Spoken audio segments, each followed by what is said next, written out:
आज का जो टॉपिक है आपका वो है differences between biospheres, national parks and wild life sanctuaries. ये भी क्या है, आपके बायोडाइवर्सिटीज़ का ही पार्ट है। तो हम जानेंगे बायोस्फीयर जो आपकी डिफरेंसेस क्या हैं बायोस्फीयर्स, नेशनल पार्क्स और वाइल्ड लाइफ सेंचुरीज़ में। तो फर्स्ट बात, सबसे पहले बात करेंगे बायोस्फीयर्स की। तो बायोस्फीयर्स क्या है, एक तरीके से लार्ज और बिगेस्ट एरिया होता है जिसको क्या है गवर्नमेंट के through as a legally protective area की तरह उसको यूज़ किया जाता है। तो वो जो लीगल प्रोटेक्टिव एरिया होता है, जैसे जो आपके जो नेचुरल हैबिटेट्स में जो डिफरेंट टाइप्स के एनिमल्स, प्लांट्स, डिफरेंट टाइप की स्पीसीज सर्वाइव करती हैं, तो उनके लिए क्या है एक तरीके से वो एरिया प्रिजर्व कर दिया जाता है अलग अलग जोन्स में। तो इंडियन गवर्नमेंट में जो बायोस्फीयर्स एस्टेब्लिश किए हैं इंडिया में, 18 बायोस्फीयर्स हैं रिजर्व, 18 बायोस्फीयर्स रिजर्व हैं, 441 वाइल्ड लाइफ सेंचुरीज़ हैं और 102 मीन्स 102 नेशनल पार्क्स रिजर्व किए गए हैं by Indian government for wild life animals and different types की वाइल्ड वाइल्ड लिविंग्स को। बायोस्फीयर्स रिजर्व के बारे में बात करेंगे। इंडियन बायोस्फीयर्स रिजर्व, तो इंडियन बायोस्फीयर्स रिजर्व क्या है, ये क्या है 18 इंडियन बायोस्फीयर्स रिजर्व है। मींस इंडिया के अंदर 18 बायोस्फीयर्स रिजर्व बनाए गए हैं। ये क्या है एक तरीके से प्रोटेक्टिव एरियाज होते हैं और इनको अलग अलग जोन में डिवाइड किया गया है इनको। तो ये क्या है एक तरीके से प्रोटेक्टिव एरिया है। तो बायोस्फीयर्स रिजर्व के बारे में बात करेंगे तो इसमें देखेंगे क्या है कि डिफरेंट कंट्रीज़ में, ये अभी हम बात कर रहे थे इंडिया के बारे में। इंडिया में जो बायोस्फीयर्स है वो 18 बायोस्फीयर्स रिजर्व बनाए गए हैं इंडिया के अंदर, जिनको क्या है डिफरेंट डिफरेंट टाइप्स की जोन में डिवाइड किया गया है।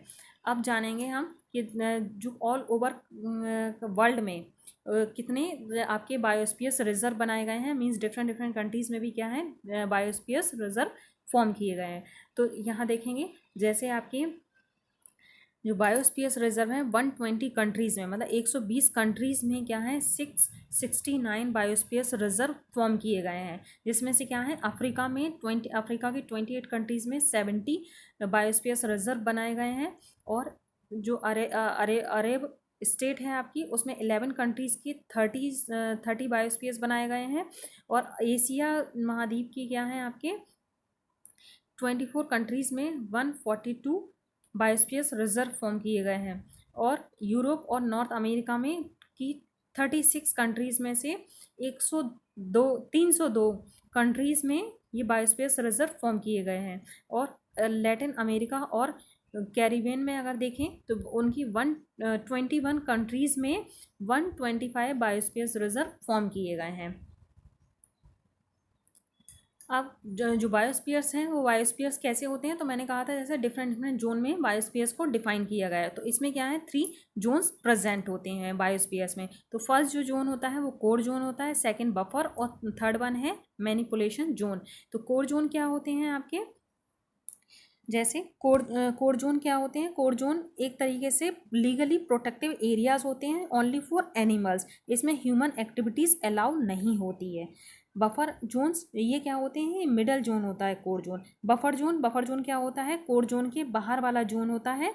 वो बफर जोन में क्या है एक तरीके से ये भी कोर जोन की तरह ही होता है। इसमें भी क्या है एनिमल्स के लिए एक तरीके से लीगली प्रोटेक्टिव एरिया होता है, लेकिन इसमें लिमिटेड ह्यूमन एक्टिविटीज़ अलाउ होती है। जैसे लिमिटेड ह्यूमन एक्टिविटीज़ में जैसे रिसर्च और एजुकेशन से रिलेटेड ह्यूमन एक्टिविटी अलाउ होती है इस जोन में। थर्ड वन आता है मैनिपुलेशन जोन। मैनिपुलेशन जोन क्या होता है, बफर जोन के बाहर वाला पोर्शन होता है, उसको हम कहते हैं मैनिपुलेशन जोन। इस मैनिपुलेशन जोन में ह्यूमन एक्टिविटीज़ अलाउ होती है, लेकिन ह्यूमन एक्टिविटीज़ केवल लोकल पीपल्स के लिए ही अलाउ होती है। तो लोकल पीपल्स यहाँ पे क्या कर सकते हैं, यहाँ पे इसके आसपास वो घर बना के रह भी सकते हैं और वहाँ पे अपनी ह्यूमन एक्टिविटीज़ परफॉर्म कर सकते हैं। जैसे एग्रीकल्चर वगैरह तो नहीं कर सकते हैं, लेकिन वहाँ से क्या है अपने जीने के साधन वहाँ से जुटा सकते हैं। तो ये एक तरीके से क्या है ये मैनिपुलेशन जोन है। तो ये 3 तरीके से आपके बायोस्फीयर्स रिजर्व को क्लासीफाई किया गया है। जैसे आप इस पिक्चर में भी देख रहे हैं, कोर जोन मिडल जोन है, इसके बाद क्या है बफर जोन है, बफर जोन के बाद क्या है मैनिपुलेशन जोन है। मैनिपुलेशन जोन में यहाँ देख रहे हैं आप ह्यूमन सेटलमेंट, मतलब क्या है ह्यूमन यहाँ आसपास रह सकते हैं, वो भी लोकल पर्सन। अब बात करेंगे बायोस्फीयर्स रिजर्व की इम्पोर्टेंस क्या है। तो बायोस्फीयर्स रिजर्व की इम्पोर्टेंस सबसे पहले क्या है, कंजर्वेशन।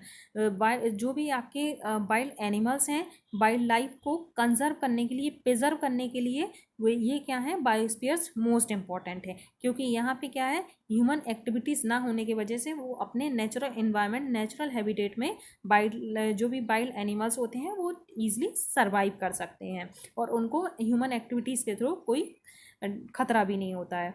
नेक्स्ट वन क्या है, डेवलपमेंट। तो डेवलपमेंट के लिए मतलब आपके जो नेचुरल इन्वायरमेंट, जो आपके वाइल्ड लाइफ एनिमल्स हैं उनके लिए भी क्या है, एक तरीके से नेचुरल ह्यूमन एक्टिविटीज़ ना होने की वजह से नेचुरल इन्वायरमेंट एक तरीके से प्रोटेक्ट रहता है, तो उसके डेवलपमेंट के लिए भी ये इम्पॉर्टेंट है।